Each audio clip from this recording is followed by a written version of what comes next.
Hello, I'm Paul Beckwith, and in the last video I talked about the necessity of having Category 6 and even Category 7 hurricanes. As I'm filming this video in my office at home, you might hear some rain in the background, and this rain is the remnants or what's left of Hurricane Beryl, which barreled through the Caribbean, hitting Mexico, and it went ashore in Texas as a Category 1. It set all kinds of records as being the earliest hurricane in the hurricane season of that strength. It reached Category 5. It knocked out power to many people in Texas. There's still, I think, almost 2 million people, 1.7 million people without power a few days later. And this is a problem because they're getting also the heat waves down there. So no electricity to run air conditioning or anything else. So it's becoming a bit of a real issue down there. So in this video, I want to talk about the tropopause, the upper part of the troposphere, where it hits the tropopause, which is the border between the lower atmosphere where the weather occurs, troposphere, and the next layer up, the stratosphere.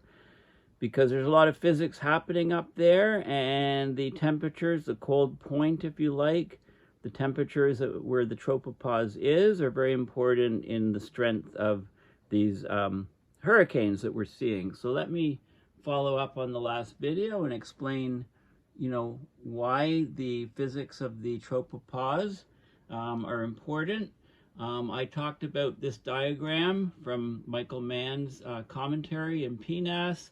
You can treat these storms as a Carnot heat engine, where you've got a cold reservoir, which is the sea surface temperature, and a hot reservoir, which is the sea surface temperature, and you've got a cold reservoir, which is basically the top of the troposphere, which is into the tropopause. And the temperature of the sea surface temperature is 27 degrees Celsius and higher. That's 27 Celsius would be 300 K. The upper reservoir, the cold reservoir, is at 200 K or minus 73 degrees Celsius. That's a nominal number. And you've got your storm, your convective air rising, you've got your clouds forming, the storm, the anvil, and then you get this cycle, which is a heat engine cycle, which drives these tropical storms, these hurricanes. It allows you to model these hurricanes.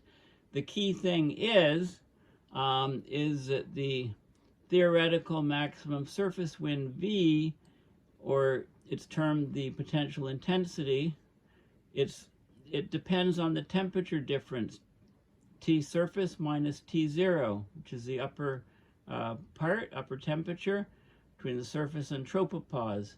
The square of the velocity of the surface wind is proportional to Ts minus T0.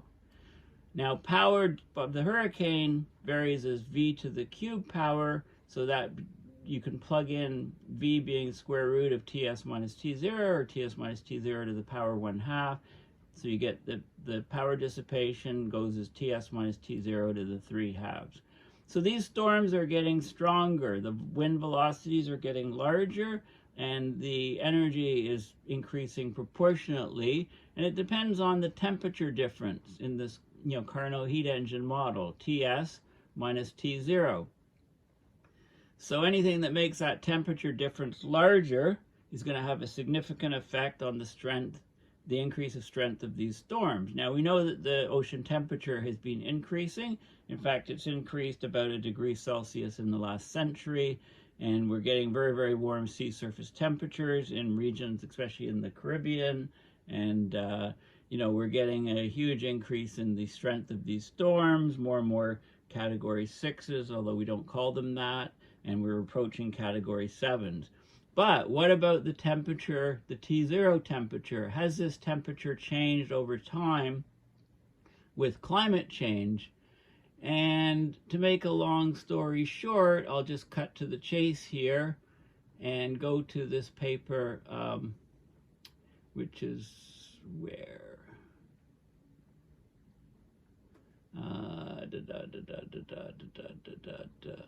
There's a diagram I want. Not there, not there. Here it is. Okay, so I've got this paper, and we'll come back here. It's called Temperature and Tropopause Characteristics from Reanalysis Data in the Tropical Troposphere Layer. It's a paper from a few years ago, and there's a key figure here, and I'll talk in more detail about this paper overall. It's open source, but this is the key figure right here. This is the temperature, pressure, and height anomalies of the cold point tropopause. So what do we mean by cold point tropopause? Let's go back here to layers of the atmosphere. Okay, so we've got warm temperatures at the surface of the Earth. They drop with elevation. It reaches a minimum, and this is at the tropopause. Okay, so the cold point is the coldest temperature that you reach. As you go up into the stratosphere, you get an increase in temperature. Okay, so that's the key factor. Okay, so the cold point, that'll be the T0 in the simple model of the Carnot heat engine to model these storms. And what you see here is this is the temperature anomaly from 1980 to present day, essentially. And what you can see is you can see different data sets, and you can see it started at 3 or 4, declining about a drop of 3 or 4 degrees. If you believe this curve, it's about a drop of 2 degrees Celsius. Okay, so the spread is a drop of 2 to 4 degrees Celsius. Okay, so there you have it. This is a key factor in why these storms are getting stronger. We may have increased the temperature of the hot part of the reservoir, the sea surface temperature, but not mentioned by man, not mentioned in any other papers that I can see, is that this decline of the tropopause, the cold point of the tropopause, by anywhere from 2 to 4 degrees Celsius, that will greatly increase the temperature difference, and that will increase the intensity of these storms. So it appears to me, just from preliminary look at this, that the actual decline of the temperature, the actual temperature drop in the upper atmosphere, the tropopause, is actually having an even larger effect on the increasing the strength of these hurricanes and storms that we're getting than the increase in sea surface temperature. Okay, so that would be a new finding, and people need to study that in great detail and see if that's actually going on. So let's have a look more at the upper atmosphere physics and see what's going on. So I showed you about this paper by Mann in the last video, and I talked all about how, we've got 5 or so storms that if we developed a Cat 6 category, we'd have 5 or 6 storms already fitting in there, and one of them actually almost would be category 7. Okay, so we need to modernize the Saffir-Simpson scale to account for these superstorms, these beasts. Okay, and this was a paper I talked about also last video about the growing inadequacy of an open-ended Saffir-Simpson hurricane wind scale in our warming world. Okay, so let's have a look at the layers of the atmosphere. So I'm in Google Images looking at the layers of the atmosphere, and you can see all these different images of the different layers of the atmosphere, and temperature changes and so on. So I picked one of them out here. This is a particularly good one, Encyclopedia Britannica. So it shows the troposphere temperature at the surface, the lapse rate, the drop of temperature as you go up, and this is degrees Celsius. So shows here, Mann said minus 73 in his diagram from another paper. This is showing minus 55 or so. It depends on the latitude of where you are as to what the specifics of this curve are. Because the tropopause, although it's at 11 kilometers or so at the poles, it's as high as 17 kilometers at the equator. Okay, so the actual height here of the tropopause varies depending on your latitude. So this is just a schematic showing the ideas, but the temperature reaches a minimum, a cold point, and then it starts to rise as you go up in the stratosphere. Then you get the stratopause, which divides the stratosphere and mesosphere, and then the temperature drops again until you get to the mesopause, separating the mesosphere and the thermosphere, and then the temperature just goes up as you're high into space. I mean, look at the altitude here, 120 kilometers at the top here. Okay, here's Everest about here. This shows you the pressure in millibars, 28% of, we're above 28% of this is the atmosphere that, this is, we're above 28% of the atmosphere. There's only 0.1% of the atmosphere above 50 and 0.0001% as you go higher. The air gets thinner and thinner and thinner. That's all that's showing. Okay, so we're talking about, all the weather, of course, happens in the troposphere. The Carnot heat engine model is we take the temperature here, we take the temperature at the surface, the temperature difference determines the wind velocity, and the power dissipation of the storm depends on that temperature difference to the 3/2 power. Okay, it depends on the cube of the velocity, and the velocity depends on the square root of the temperature difference. So I've showed that, that's explained in Mann's paper. Okay, so let's continue. Scientists, how is climate change affecting the tropopause? Well, scientists find evidence of a warming planet high in the Earth's atmosphere. Okay, so this was a U of T study done a few years ago. And what we're finding is that with climate change, we're getting an expansion of the troposphere. So it's going higher and higher and higher. So therefore the tropopause dividing the troposphere and the stratosphere is getting higher. How much is it getting higher? It's moving higher about 50 to 60 meters per decade. That's happened over the last 20 years. Well, between 1980 and 2020, it's been tracked since 2000. It's gone up about 50 to 60 meters per decade. That's a rate slightly higher than the previous 2 decades. Okay, and pre-1960, the altitude of the tropopause was generally stable. So climate's having a big effect.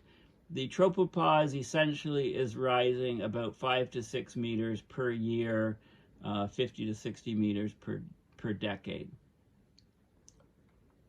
Now, 80% of the increase in the temperature of the troposphere since 2000 was due to anthropogenic or human-caused global warming. Okay, so that's a key finding, and this is the article in Science Advances that was referred to in the U of T study, basically. So the tropopause height is a sensitive diagnostic for anthropogenic climate change. So previous studies showed increases in H between 1980 and 2000, but they were inconsistent in projecting the trends after 2000. Okay, so they did radiosonde balloon observations in the northern hemisphere from 20 degrees north to 80 degrees north, and they saw a continuous rise of the height of the tropopause between 1980 and 2020. From 2001 to 2020, the tropopause height, it's increasing 50 to 60 meters per decade. That's comparable to the trend from 1980 to 2000. Okay, so it's showing the trend here. This is the height anomaly of the tropopause. 1980 to 2000, it was 50.3 plus or minus 7.2 meters per decade rise. That's this dashed line here. 2001 to 2020, this trend essentially is continuing. There's a couple different studies. One showed it was 44.4, a slight slowing, slightly lower slope, and then another data set showing it was actually slightly higher even than the previous, the 1980 to 2000 data. So let's call it, an increase of 50 to 60 meters per decade, or 5 to 6 meters rise per year, and they show the trend over time and some other data, and they look at it at different latitudes, I believe, different data sources, and so on. Okay, so it's pretty clear that and this is time series of the tropospheric temperature and the lower stratospheric temperature.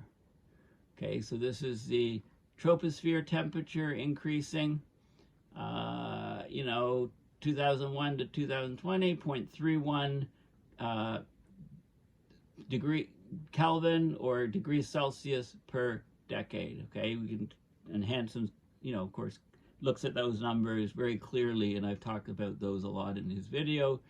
We can see that in the stratosphere, the temperature is actually dropping, and this extends to the tropopause. The tropopause temperature is actually dropping, and it's getting higher and higher. Okay, so that's what we're seeing in the data.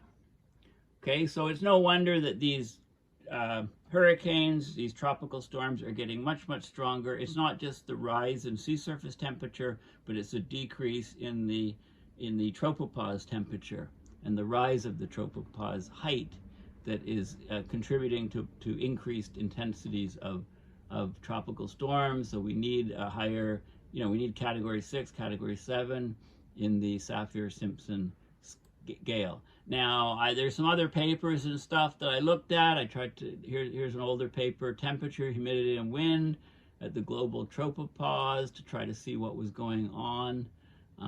There's lots of data and lots of curves and lots of details. These are all open source, so you can have a look at these. I'm just pointing out that they're interesting papers, and if you want to see what's going on in more detail, you can look at these, but I'm not going to talk about this paper in great detail, but I will talk more about this paper. So this is temperature and tropopause characteristics from reanalysis data in the tropical tropopause layer.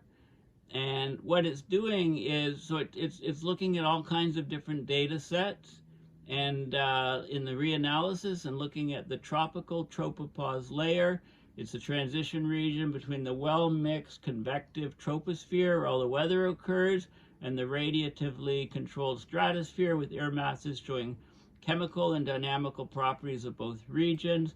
It talks about the interactions of the circulation, convection, trace gases, clouds, and radiation in this region. And there's a lot of mixing. It talks about different oscillations, like the quasi-biennial oscillation. I'll talk more about that in a few minutes.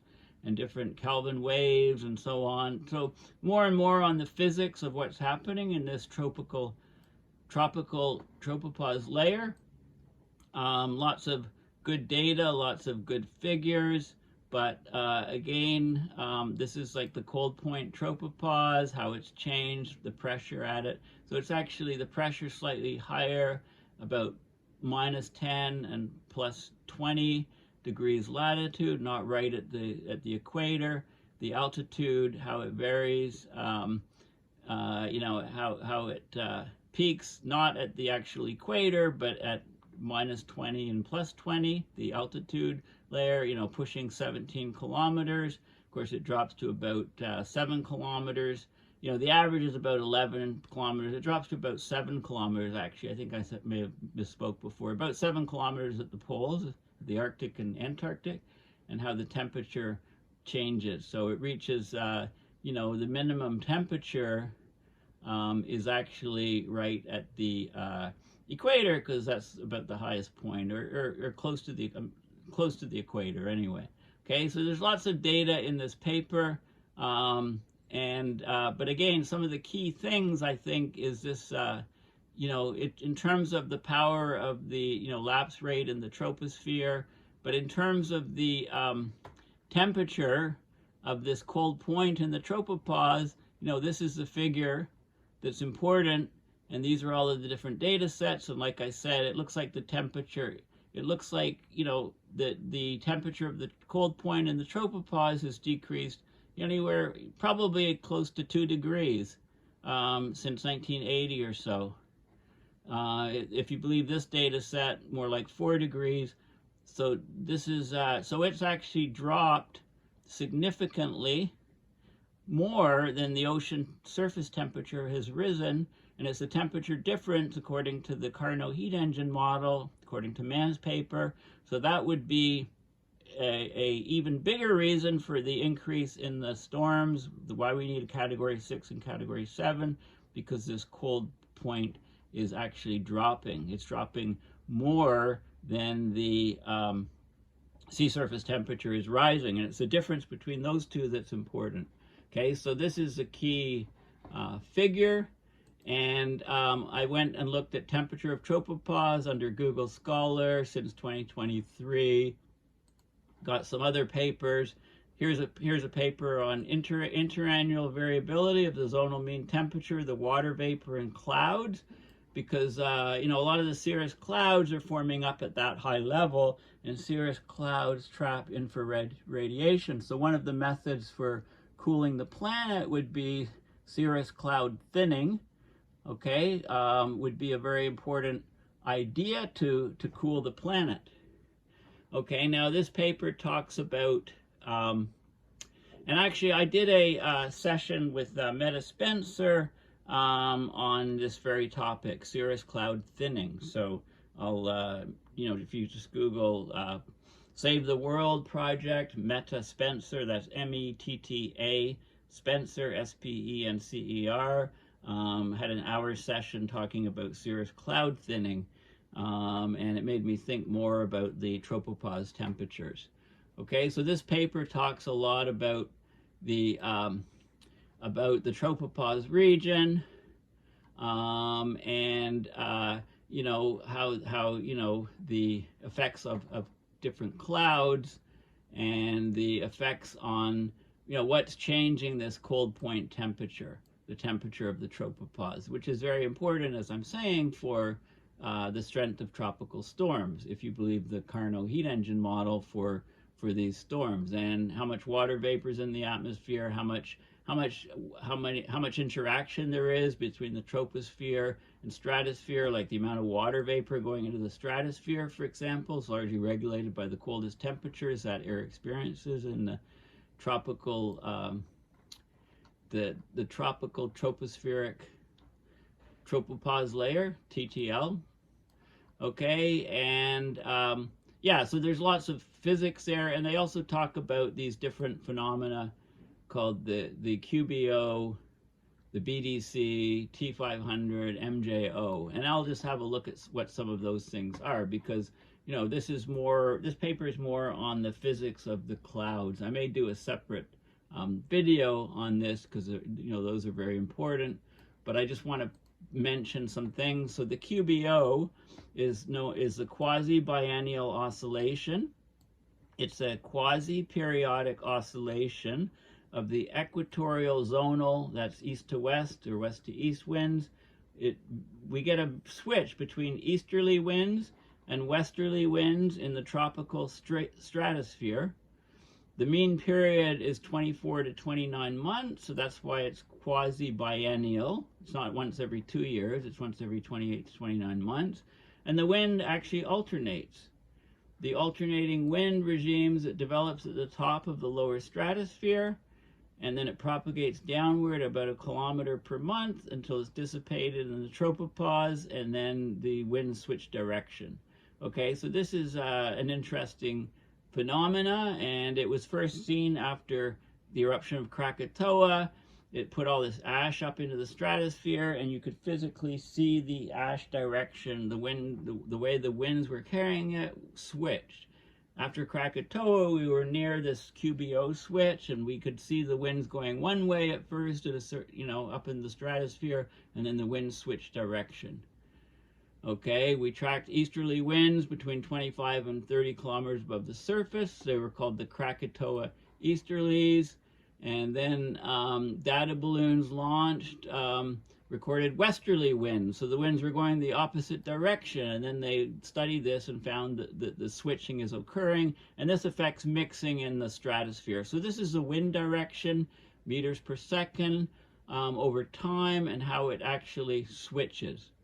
Okay, so what you're seeing positive wind velocities in the red regions, and then you're seeing the wind switching to go the other direction, and that depends on time. So if you take a time slice of a year, then depending on, so this is in the lower stratosphere with these pressures, winds going one way, and at the higher in the stratosphere it's going the other way, and that switches. So here it's going all one way, and then it switches right to the going all the other way and works its way down. So it's a very interesting phenomena that affects the physics up in those regions and the ozone layers, et cetera, et cetera, et cetera. So I just want to point out the QBO. And then there's the BDC, or the Brewer-Dobson circulation. So this is another circulation pattern. So you have tropical tropospheric air, warm air, rising into the stratosphere, and then it moves poleward as it descends. So here's the equator. You get very strong rising air. It goes up to very, very high heights, and it spikes over and then descends about 60 degrees north, 60 degrees south. So you get this circulation pattern. It's called the Brewer-Dobson circulation, and it causes mixing between the lower atmosphere, the troposphere, and the stratosphere. Okay, and it explains observations of ozone and water vapor distributions. It's been accelerating in recent decades, likely due to climate change, because as the warming gets much greater here, then the convective uplift gets larger, increasing the Brewer-Dobson circulation. So it's also driven by planetary scale atmospheric waves, or the Rossby waves. It's very important for mixing, for the distribution of temperatures in the tropopause, the amount of water vapor in the stratosphere, et cetera, et cetera. And it's accelerating, of course, due to climate change, as I've mentioned. And then we have of course, the ENSO is another key pattern. Variability, and I don't need to go into detail about this. If you haven't looked at the ENSO Wikipedia site, it's excellent. It talks about, it has all of the fundamentals, the different circulations, the Walker circulation, how it's related, and different feedbacks, and why the southern oscillation part comes in as part of ENSO, and the different conditions and so on. It's a really good description of ENSO. So that's the other big variability pattern. And then there's something called the Madden-Julian oscillation, which is it's basically it's the largest element of the intraseasonal. So it's 30 to 90 day variability. It's in the tropical atmosphere.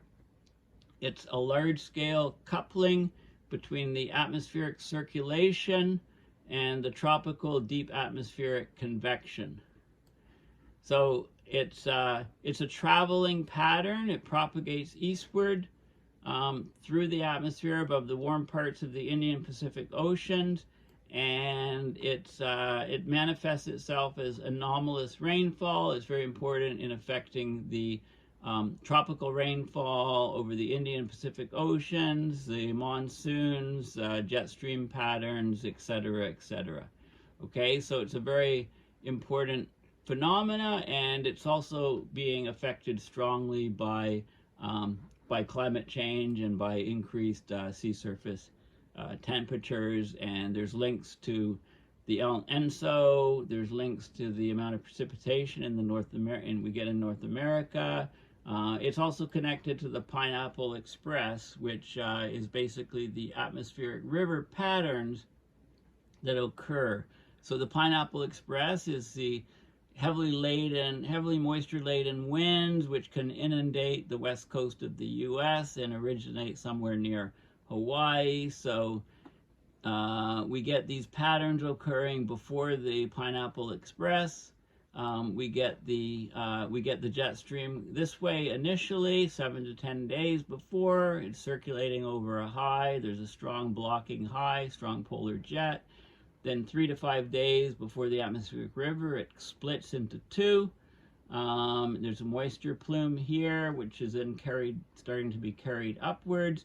and then the lower part of the jet takes over, and it drags this moisture from deep in the tropics up and over as an atmospheric river and inundates the west coast of North America with intense rainfall and precipitation. If this happens for a really long duration, it can create that inland lake in California, in the Central Valley of California, like what happened in the 1860s or so. So an atmospheric river event, right? And Sacramento was like 10, 12 feet underwater after that event in the 1860s or so. Okay, so this is tied to the MJO. Okay, so it's another very useful term to be aware of. Okay, so what have I shown in this video? Well, last video I talked about how Category 6 and Category 7 hurricanes, we need those on the scale. We've had at least 5 or 6 Cat 6s, and we've approached and are very near to having the Cat 7 phenomena. You can model these storms by the Carnot heat engine. These papers in last video, I talked about how sea surface temperature was rising, so that was increasing the temperature difference. In this video, I look at the upper part of the cold part, the T0 of the cycle, and I found papers that show that the tropopause actually temperatures have decreased about 2 to 4 degrees since 1980. And this would cause an even larger increase in the intensity of the tropical storms that we're seeing than the sea surface temperature rise, because that's 1 degree Celsius rise in a century. This is a 2 to 4 degree temperature drop in 45 years or so. Okay, so this is a much larger effect, I believe, on the increased strength of these tropical storms, and I haven't seen it mentioned anywhere by anybody. So no doubt in a few years there'll be some papers making, oh, claims, we never knew this, whatever. But watch Beckwith's videos if you want to see it well before the peer-reviewed science comes out. Okay, well, thank you for listening.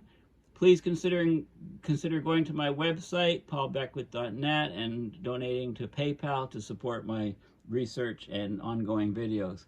Thanks again, and bye for now.